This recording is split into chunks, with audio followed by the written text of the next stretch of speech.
ওদালগুৰিত আসুৰ কেবৰ বিৰুদ্ধে প্ৰতিবাদ সাব্যস্ত কলাইগাঁও আঞ্চলিক ছাত্ৰ সন্থাৰ উদ্যোগত সহস্ৰাধিক ছাত্ৰ ছাত্ৰী সমদল উলিয়াই এই প্ৰতিবাদ সাব্যস্ত কৰে ছাত্ৰ সন্থাই ঐক্যবদ্ধভাৱে নাগৰিকত্ব সংশোধনী বিপক্ষে আন্দোলন কৰিছিল এইবোৰ আন্দোলন আচলতে কি আছিল আৰু আজি যি কলাইগাঁও আঞ্চলিক ছাত্ৰ সন্থাৰ উদ্যোগত যি আমি ধৰণৰ কাৰ্যসূচী লৈছোঁ এইটো কাৰ্যসূচী কি যদি এই কাৰ্যসূচী আন্দোলন কাৰ্যসূচী নহয় তেতিয়াহ'লে হিমন্ত বিশ্ব শৰ্মাৰ মাক দেউতাকৰ আমি স্বাৰ্থ পাতি আছো নেকি তিনিটা জনগোষ্ঠীয় ছাত্ৰ সংগঠনে আৰু এখনো প্ৰত্যাহ্বান জনাইছো যে তেখেতে কৈ আছে যে যিসকলে এই আইনৰ প্ৰতিবাদ কৰি আহিছে বা যিসকলে নাগৰিকত্ব আইন বিচৰা নাই সেইসকল মাত্ৰ বোলে 12 বছৰ বয়সৰ ল'ৰাই আচলতে হিমন্ত বিশ্ব শৰ্মা অন্ধ হৈছে তেখেতক অন্ধ হোৱা বুলিও ক'ব লাগিব কাৰণ তেখেতে নাজানে যে কিমান বয়স হৈছে কাৰ কি তেওঁ কেনেকৈ গম পালে মোৰ বয়স কিমান তেওঁ নাজানে নেকি মই প্ৰতিবাদ কৰিছো সমুদ্ৰ বনাঞ্চলৰ কথা নকম কিয় বিভিন্ন জনগোষ্ঠীয় নেতৃবৃন্দৰ তেখেতে চাওক বয়স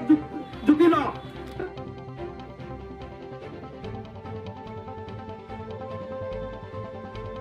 ৰাজ্যত নাগৰিকত্ব সংশোধনী বিধেয়কৰ বিৰুদ্ধে প্ৰতিবাদ অব্যাহত থকাৰ সময়তে আজি ওদালগুৰি জিলাৰ কলাইগাঁও আসুৰ উদ্যোগত আইনখনৰ বিৰুদ্ধে প্ৰতিবাদ সাব্যস্ত কৰে এই প্ৰতিবাদত ছাত্ৰ ছাত্ৰীৰ উপৰি কেইবাটাও জাতীয় সংগঠনে অংশগ্ৰহণ কৰে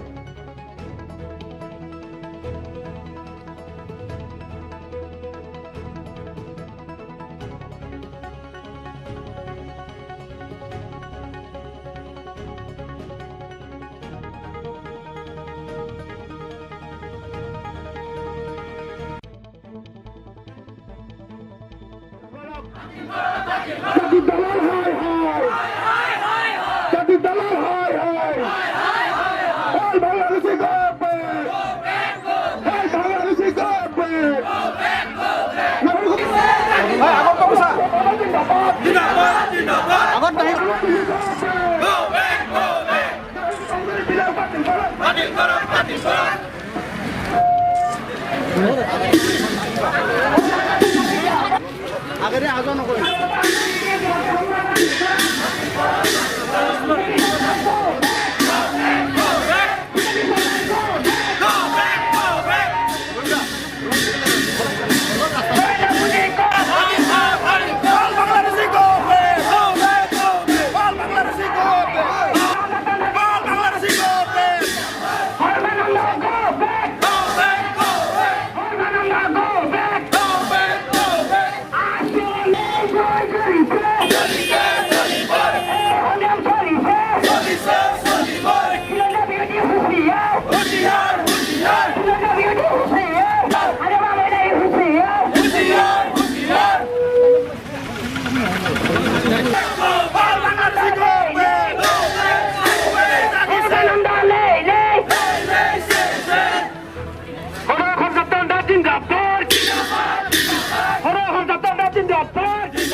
Aku juga lagi itu.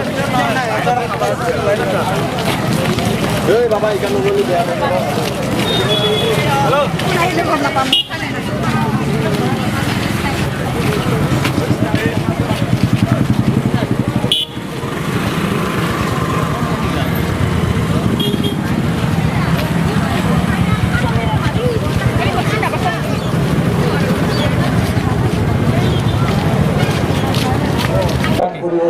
আজি কালাইগাঁও আঞ্চলিক ছাত্ৰ সন্থাৰ উদ্যোগত আজি আমি প্ৰতিবাদী কাৰ্যসূচী লৈছোঁ। আমাৰ উদ্দেশ্য আপোনালোক অসমৰ সকলো মানুহে জানে যে কেবৰ বিৰুদ্ধে জাতিদংশী নাগৰিকত্ব সংশোধনীৰ বিপক্ষে আমি আন্দোলন কৰি আহিছোঁ আৰু ভৱিষ্যতৰ দিনতো কৰি থাকিম।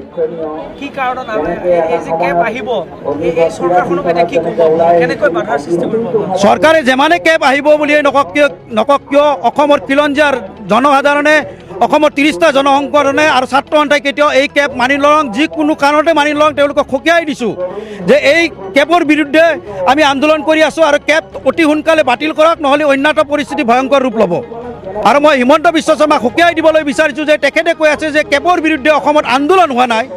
এইবোৰ কি হৈছে? 4 তাৰিখে সদৌ অসম ছাত্ৰ সন্থাৰ নেতৃত্বত সমগ্ৰ অসমতে টোলপাল ধৰি আন্দোলন সৃষ্টি হৈছে, কিন্তু তেখেতে কৈছে আন্দোলন হোৱা নাই। যদি আন্দোলন হোৱা নাই, আজি কালাইগাঁও আঞ্চলিক ছাত্ৰ সন্থাৰ নেতৃত্বত আন্দোলন কৰিছোঁ, এইবোৰ কি কেবৰ বিপক্ষে আন্দোলন নহয় নেকি?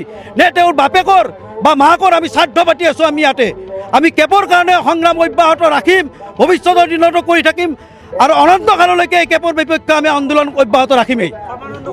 ভূমিকা কি বুলি সৰ্বানন্দ সোণোৱালে যি জাতীয় নায়ক উপাধি লৈ যি আজি অসম মাতৃভূমিখন আচলতে বেলেগ পুৰুষৰ হাতত গতাই দিব লাগিছে, তেখেতক ধিক্কাৰ দিছোঁ।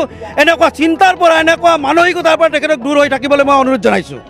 আমাৰ অসম চুক্তি নৎসাত কৰি কেন্দ্ৰীয় আৰু ৰাজ্যৰ বিজেপি নেতৃত্বাধীন চৰকাৰখনে যি কেব আমাৰ অসমৰ ওপৰত জোৰজবস্তি জাপি দিব পাৰিছে, তাক আমি তীব্ৰ বিৰোধিতা কৰিছোঁ। আজি কলাইগাঁও আঞ্চলিক ছাত্ৰ সন্থাই বিভিন্ন জনগোষ্ঠীয় ছাত্ৰ সংগঠন, সাহিত্য সভা, মহিলা সমিতি আৰু বিশিষ্ট ব্যক্তিসকলৰ লগত লৈ আজি এই প্ৰতিবাদী কাৰ্যসূচী আমি ৰূপায়ণ কৰিছোঁ। আমি এটা কথা সকীয়াই দিব বিচাৰোঁ, এয়া আমাৰ আৰম্ভণিহে, কোনো কাৰণে আমি কেব ছাপোৰ্ট নকৰোঁ। আৰু তেওঁলোকে যদি জোৰজবস্তি কেব অসমত জাপি দিব বিচাৰে, ইয়াতকৈ কিন্তু আমি গণতান্ত্ৰিকভাৱে জংঘলী আন্দোলন কৰিবলৈ আমি বাধ্য হ'ম।